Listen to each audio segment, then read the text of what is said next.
ចេញមួយឈុតធំទៀតហើយពុកម៉ែបងប្អូនគឺឈុត DJI T70 ឈុតថ្ម3ម៉ាស៊ីនភ្លើងបូកជាមួយធុងព្រោះដែលយើងកំពុងរៀបចំដាក់ផ្ញើជូនទៅអតិថិជនខាងខេត្តបាត់ដំបងដែលគាត់មានតម្រូវការប្រើប្រាស់ដ្រូន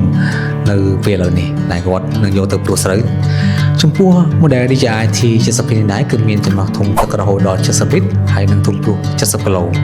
បើសិនជាពុកម៉ែបងប្អូនព្រោះស្រូវម៉ាតាប្រើស្រូវ300គីឡូយើងអាចប្រើជាមួយនឹង T70 នេះបានគឺយើងឡើង5ជើងគឺរួចហើយម៉ាតាគឺចំណេញពេលវេលាមែនតើហើយការព្រោះស្រូវដោយដ្រូននេះគឺថាលឿនមែនតើហើយតោះមកគឺស្មើគ្នា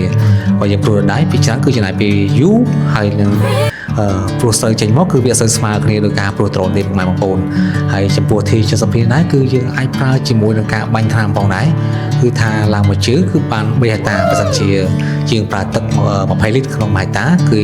យើងឡើង3ជើងអញ្ចឹងចំពោះ model T70 នេះគឺអេមែនតើគឺសម្រាប់ពុកម៉ែបងប្អូនដែលប្រើប្រាស់ទៅលើដីស្រែហើយ T70 ដែរគឺមិនថាផ្ដោតតែដីស្រែទេគឺយើងអាចទៅលើចកាផងដែរមើលតែលំហូរទឹកនៃការបាញ់របស់ T70 នៅក្នុងវីដេអូបងប្អូនគឺថាសាច់ទឹកល្អមែនតើអញ្ចឹងបើសិនជាពុកម៉ែបងប្អូនមានតម្រូវការសូមកុំភ្លេចតាក់ទងតាម Telegram ខាងក្រោមសូមអរគុណ